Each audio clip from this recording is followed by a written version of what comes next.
아버지의 49제가 지난 어느 늦은 오후였습니다. 25년을 한 지붕 아래 살아온 낡은 집 앞에 세 대의 차가 차례로 와 멈춰 섰습니다. 대문 옆에는 오래된 문패가 하나 걸려 있었습니다. 25년 동안 그 문패에는 아버지의 이름 석자만 적혀 있었습니다. 같은 집에 산 또 한 사람의 이름은 끝내 그 옆에 새겨지지 못했습니다. 안방 창으로 68배 한 여인이 마당에 들어서는 세 사람을 내려다보고 있었습니다. 이 집에서 가장 오래 산 사람이었지만 오늘 이 집은 그를 손님처럼 대하려 하고 있었습니다. 거실 탁자를 사이에 두고 삼남매와 여인이 마주 앉았습니다. 마지가 흰 봉투 하나를 탁자 위로 슬며시 밀어놓았습니다. 아주머니, 이 집은 저희 삼남매 몫으로 정리하려고 합니다. 변호사를 통해 절차를 밟았습니다. 아주머니, 25년을 같은 밥상에서 밥을 먹고도 마지의 입은 끝내 그를 그렇게 불렀습니다. 어머니, 그 세 글자는 이 집에서 한 번도 소리 내어 불린 적이 없었습니다. 알겠습니다. 짐은 제가 정리하지요. 여인은 조용히 일어나 안방으로 들어갔습니다. 그러고는 낡은 서랍장 맨 아래 칸에서 손잡이가 닳도록 여닫은 오래된 상자 하나를 꺼내 무릎 위에 올렸습니다. 그 상자만은 이삿짐 어디에도 섞이지 않게 따로 챙기려는 손길이었습니다. 삼남매는 아직 그 안에 무엇이 들었는지 알지 못했습니다. 그 상자 하나가 이 집에 지난 25년을 통째로 뒤집게 되리라는 것을요. 누가 이 가족을 지켜왔는지 그 답이 바로 그 안에 들어 있었습니다. 많은 분들이 오해하시는 게 하나 있습니다. 유산은 핏줄대로만 나뉜다는 생각입니다. 하지만 법은 그렇게만 재지 않습니다. 고인을 오래 부양하거나 간병에 재산이 줄지 않도록 특별히 기여한 사람에게는 그 몫을 따로 얹어주는 기여분이라는 제도가 있습니다. 지난해 손질을 거치며 법원은 이 기여를 예전보다 훨씬 넓게 들여다보게 됐습니다. 그리고 배우자에게는 살던 집에서 곧바로 내몰리지 않을 권리도 함께 논의되기 시작했습니다. 그러니 이 사건에서 법이 물을 것은 하나였습니다. 지난 25년 이 집을 실제로 떠받친 손은 누구의 손이었는가? 시간을 25년 전으로 돌려보겠습니다. 아내를 먼저 떠나보내고 홀로 세 남매를 키운 아버지는 예순을 앞두고 몹시 지쳐 있었습니다. 그 무렵 아버지가 자주 들르던 골목의 작은 국수집에 손이 야무진 한 여인이 있었습니다. 남편과 일찍 사별하고 자식 없이 혼자 그 국수집을 꾸려온 사람이었습니다. 혼자 밥 먹는 사람 처지를 그 사람은 말 안 해도 다 알더구나. 국수 한 그릇에 늘 계란을 하나 더 얹어줬어. 두 해를 만나던 아버지가 재혼 이야기를 꺼낸 날 다 자란 삼남매의 반응은 싸늘했습니다. 마지는 그 자리에서 먼저 일어섰습니다. 아버지, 그 나이에 무슨 재혼입니까? 국수집 하던 분이 우리 집 형편 보보고 들어오는 거 정말 모르시겠어요? 재산은 저는 바라지 않습니다. 그저 저희 곁에서 밥이나 지어드리며 늙고 싶었을 뿐입니다. 그날 밤 여인은 아버지에게 딱 한 가지를 부탁했습니다. 아이들에게 어머니라 부르라고 강요하지는 말아달라고요. 억지로 얻은 이름은 이름이 아니라면서요. 그렇게 여인은 그 집에 들어왔습니다. 혼인신고를 올려 아버지의 법적인 아내가 되었지만 삼남매의 세상에서 그는 끝내 아주머니로 남았습니다.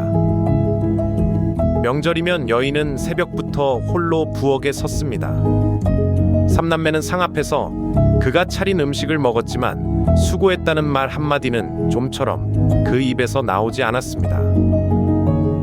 그땐 그게 당연한 줄 알았어요. 저 사람은 아버지가 데려온 사람이지 우리 어머니는 아니라고. 그렇게 선을 그으면 마음이 편했으니까.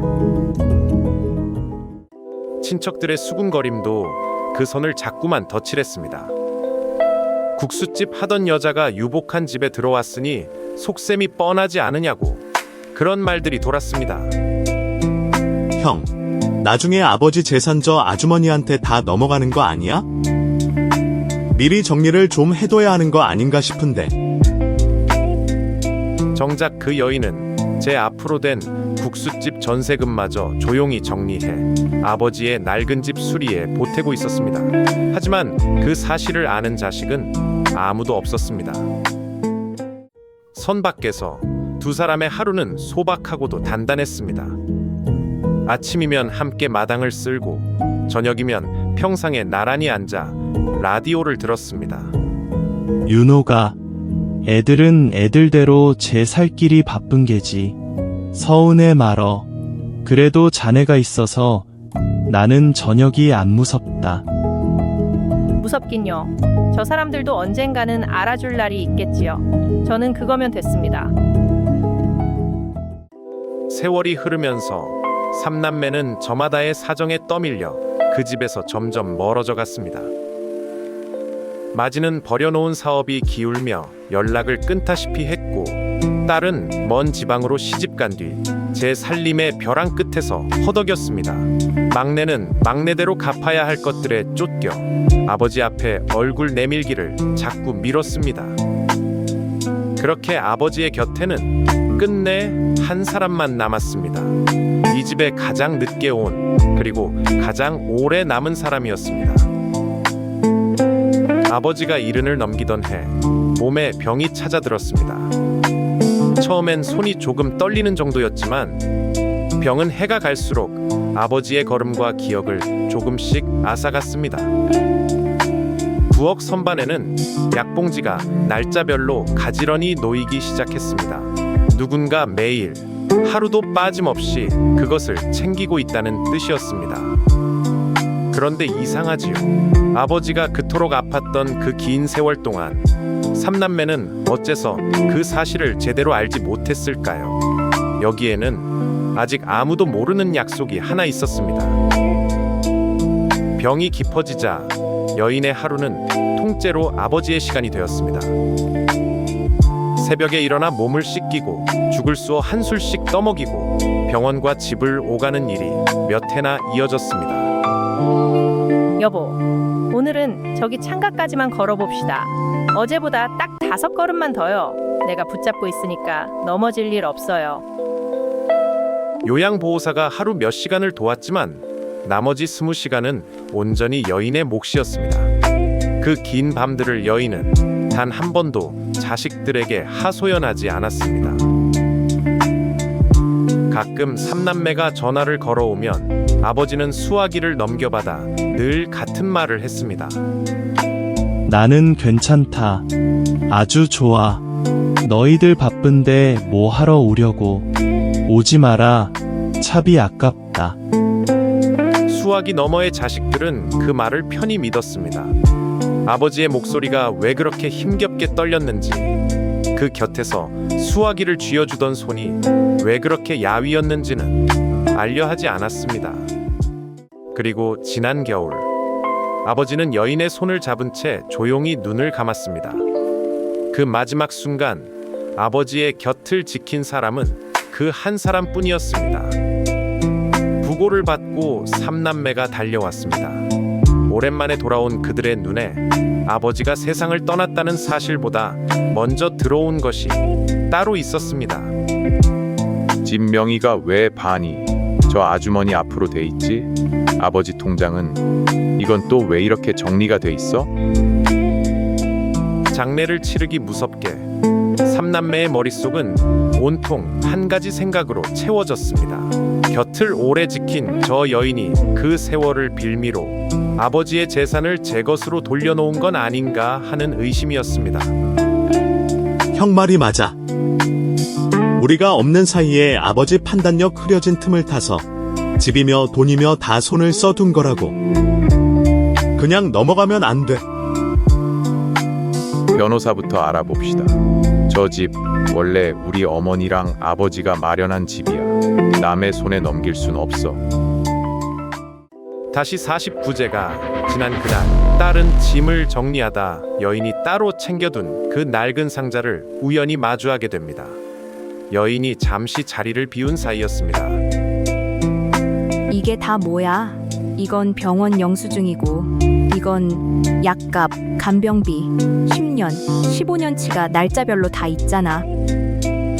상자 안에는 25년의 시간이 종이로 눌려 담겨 있었습니다. 그리고 그 종이들 위에 적힌 이름은 삼남매가 예상한 이름이 아니었습니다. 그 종이들은 하나같이 같은 이야기를 하고 있었습니다. 아버지의 병원비도, 매달의 약값도, 요양보호사에게 나간 돈도 대부분 여인의 이름으로 빠져나가고 있었습니다.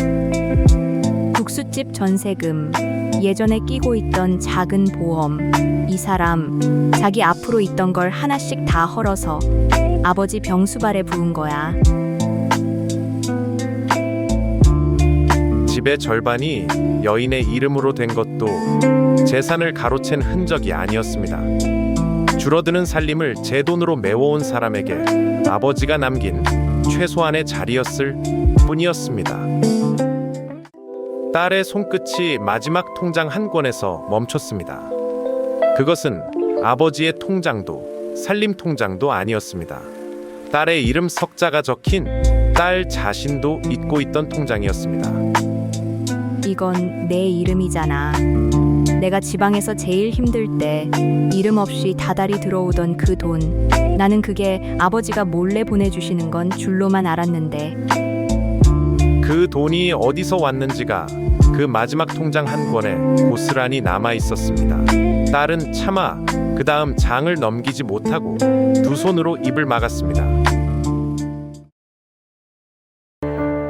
다달이 딸을 살린 그 돈은 아버지가 아니라 여인이 보낸 것이었습니다. 제 병수발에 쓸 돈조차 아끼던 사람이 얼굴 한번 편히 보지 못한 의붓딸의 벼랑 끝을 이름도 밝히지 않고 붙잡아주고 있었던 겁니다.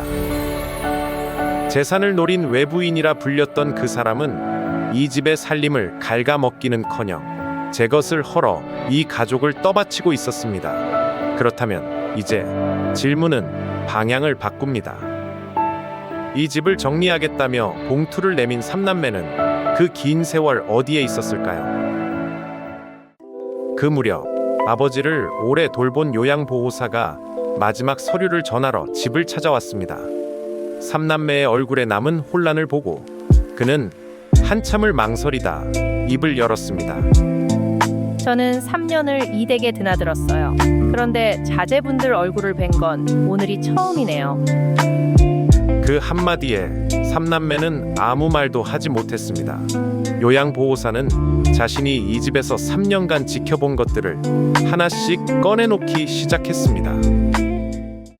어르신은 하루에도 몇 번씩 자식들 자랑을 하셨어요. 큰애는 사업하느라 바쁘고, 딸은 멀리서 잘 살고, 막내는 어디 안 아프고, 그 자랑이 다 사실이 아닌걸. 저도 알고, 저 사모님도 알았지요. 그래도 사모님은 한 번도 그 말을 바로잡지 않으셨어요. 어르신이 자식들 흉을 못 보게 늘 옆에서 맞장구만 쳐주셨습니다. 왜요? 우리가 안 온 걸 아버지한테 다 이르지 그러셨어요. 그럼 아버지도 우리한테 서운하다고 한마디쯤 하셨을 텐데. 그게 어르신이 그러지 못하게 하셨어요. 자식들한테 절대 아프다는 말 하지 말라고, 짐이 되기 싫다고, 저 사람들 사는 거 더 힘들어지면 안 된다고요. 큰아드님 사업이 기울었다는 것도, 따님이 지방에서 얼마나 힘든지도 어르신은 다 알고 계셨어요. 알면서도 부르지 않으신 거예요. 부르면 없는 살림에 병수발까지 얹힐까봐. 삼남매가 무심해서 오지 않은 거라 여겼던 그 긴 세월은 실은 아버지가 자식들을 지키려고 스스로 걸어 잠근 문이었습니다. 그리고 그 문 안쪽을 여인이 홀로 다 감당하고 있었던 겁니다. 그리고 따님, 그 다달이 붙인 돈요. 어르신은 형편이 안 되셨어요. 그건 다 사모님이 어르신 몰래 붙이신 거예요. 어르신께는 당신이 보내는 걸로 해달라고 저한테까지 신신당부를 하셨고요. 피 한 방울 섞이지 않은 그 여인은 자기를 아주머니라 부르며 밀어낸 자식들의 밥그릇을 이름도 없이 채우고 있었습니다. 아버지의 자존심은 아버지대로 지켜주고 자식들의 살림은 살림대로 붙들면서요. 이제 삼남매는 깨닫습니다. 자신들이 어머니라 부르지 못한 그 사람이 정작 어머니가 해야 할 모든 일을 조용히 다 하고 있었다는 것을요. 요양보호사는 마지막으로 아버지가 세상을 떠나기 얼마 전 자신에게 맡긴 편지 한 통을 내밀었습니다. 정신이 맑을 때 미리 써둔 삼남매에게 남기는 글이었습니다. 얘들아, 내가 너희에게 물려줄 게 많지 않아 미안하구나. 그래도 하나만 부탁하마. 윤옥이를, 그 사람을 내치지 말아다오. 그 사람은 이 집에서 받은 것보다 준 것이 훨씬 많은 사람이다. 내가 몇 번을 재산을 정리해 주려 했지만 그때마다 한사코 마다했어. 자기는 이 집 식구면 그걸로 충분하다면서. 그러니 부디 살아있는 동안 딱 한 번이라도 좋으니 그 사람을 어머니라고 불러주려무나. 그거 하나가 내가 눈 감기 전 못다 한 마지막 소원이다. 어머니라는 세 글자. 25년 동안 이 집에서 단 한 번도 그 여인에게 가닿지 못한 그 말이 아버지가 세상에 남긴 마지막 부탁이 되어 삼남매 앞에 놓였습니다.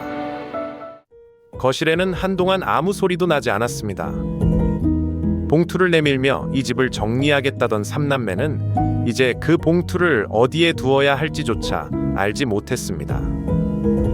형, 우리가 지금까지 뭘 한 거야? 우리가 없는 25년을 저분이 다 대신 살아주셨는데 우리는 그걸 재산 욕심으로 갚으려고 했어. 아니에요. 나는 갚아달라고 한 일이 하나도 없어요. 그저 저희 곁에 있고 싶어서 한 일이지 누구한테 보이려고 한 게 아니었으니까. 이 집은 여러분 몫으로 하세요. 나는 국수집 하던 사람이라 방 한 칸만 있으면 어디서든 살아요. 저희랑 살던 이 집을 나 때문에 형제간에 금 가게 하고 싶진 않습니다. 그러지 마세요. 제발 그렇게 다 내주고 또 물러나지 마세요. 그럼 우리는 평생 뭐가 되는데요? 25년 동안 선을 그어온 쪽은 삼남매였는데 마지막 순간에도 뒤로 물러서려는 사람은 여전히 그 여인이었습니다. 이 문제는 이제 마음만으로는 매듭 지을 수 없었습니다. 법의 저울이 필요했습니다. 삼남매는 여인을 내보내려고 알아봤던 그 변호사를 이번에는 정반대의 부탁을 들고 다시 찾아갔습니다. 이 사람의 몫을 법이 인정하는 만큼 제대로 지켜달라고요. 잘 오셨습니다. 사실 이 사안은 법으로 보면 다툴 것이 많지 않습니다. 오히려 유족 스스로 이렇게 인정하는 경우가 드물어서 그렇지요. 우리가 늦었습니다. 저분이 이 집에 쏟은 25년을 이제라도 숫자로가 아니라 사람으로 셈하고 싶습니다. 우선 두 가지입니다. 첫째, 사모님은 배우자로서 이미 정당한 상속인입니다. 재산을 가로챈 것이 아니라 원래 법이 인정하는 몫을 가진 분이라는 뜻입니다. 둘째, 25년의 간병과 사모님이 헐어넣은 돈은 기여분으로 따로 인정받을 수 있습니다. 지난해 넓어진 기준이라면 이 정도 헌신은 상당한 몫으로 얹힐 사안입니다. 여기에 살던 집에서 내몰리지 않을 배우자의 자리까지 더해집니다. 법이 계산한 여인의 몫은 삼남매가 예상했던 것보다 훨씬 컸습니다. 25년이라는 세월이 처음으로 숫자로도 정당하게 저울에 올랐습니다. 변호사님, 그 몫은 저는 다 받지 않겠습니다. 이 집도 아이들 앞으로 돌려주세요. 저는 그저 저희랑 살던 이 방 한 칸에서 남은 날들을 보내다 가면 그걸로 됩니다. 이번엔 안 돼요. 이번만은 우리가 하자는 대로 하셔야 해요. 아버지 뜻도 그거였잖아요. 어머니를 내치지 말라고. 그렇게 삼남매와 여인은 처음으로 같은 편에 서서 하나의 매듭을 지었습니다. 법이 인정한 목 위에 서로가 서로에게 양보하는 마음이 얹힌 결말이었습니다. 며칠 뒤 삼남매는 낡은 집 때문에 문패를 새로 달았습니다. 25년 동안 아버지의 이름 석자만 있던 그 자리에 이번에는 여인의 이름도 나란히 새겨졌습니다. 진작 이랬어야 했는데. 이 이름 하나 새기는 게 뭐라고. 우리는 25년을 미뤘네요. 괜찮아요. 늦은 게 어디 있어요. 이렇게 불러주는 날이 오기는 왔는데요. 문패를 올려다보던 딸이 여인 앞으로 천천히 다가섰습니다. 25년 동안 목 끝에 걸려 한 번도 나오지 못한 그 말이 마침내 딸의 입에서 떨리며 흘러나왔습니다. 어머니, 어머니, 고맙습니다. 그리고 정말 미안합니다. 이제라도 이렇게 불러도 괜찮지요? 그럼요. 나는 25년을 그 한마디 들으려고 기다렸는걸요. 그날 아버지가 세상에 남긴 마지막 소원이 이루어졌습니다. 살아있는 동안 딱 한 번이라도 그 사람을 어머니라 불러달라던 그 부탁이요. 피는 가족을 시작하게 하지만 그 가족을 끝까지 지키는 것은 함께 견딘 세월이라는 것을 삼남매는 25년이 지나서야, 그것도 아버지를 떠나보내고 나서야 겨우 배웠습니다. 법은 이 이야기에서 두 가지를 분명히 했습니다. 오래 곁을 지키며 재산이 줄지 않도록 헌신한 사람의 몫은 넓어진 기여분으로 정당하게 인정된다는 것, 그리고 배우자는 살던 집에서 쉽게 내몰릴 수 없다는 것입니다. 심리학은 여기에 한 가지를 덧붙입니다. 우리는 낯선 사람을 밀어낼 때 그 사람의 헌신까지 함께 지워버리곤 합니다.